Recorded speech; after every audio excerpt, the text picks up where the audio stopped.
Dem leaders condemn Trump after reversal on G7 communique endorsement.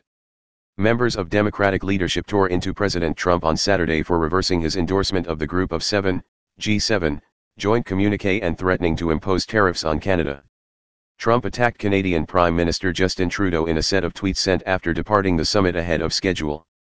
Based on Justin's false statements at his news conference, and the fact that Canada is charging massive tariffs to our U.S. farmers, workers, and companies, I have instructed our U.S. reps not to endorse the communique as we look at tariffs on automobiles flooding the U.S. market.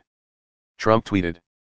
Hours earlier, Trudeau had announced that all leaders of the G7 had signed onto a joint statement at the summit's conclusion, as is customary.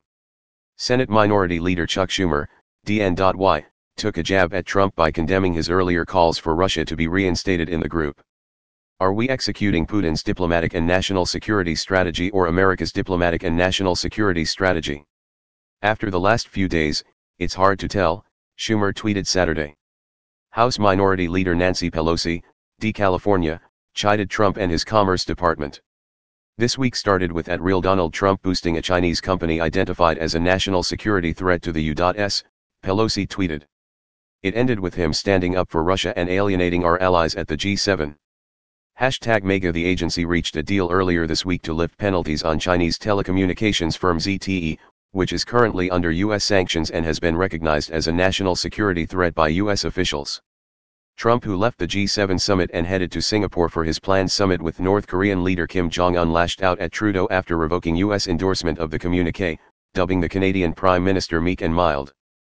PM Justin Trudeau of Canada acted so meek and mild during our G7 meetings only to give a news conference after I left saying that, U.S. tariffs were kind of insulting and he will not be pushed around, very dishonest and weak. Our tariffs are in response to his of 270% on dairy. Trump tweeted. During the summit, Trump demanded that G7 countries reduce their trade barriers and defend the tariffs on aluminum and steel.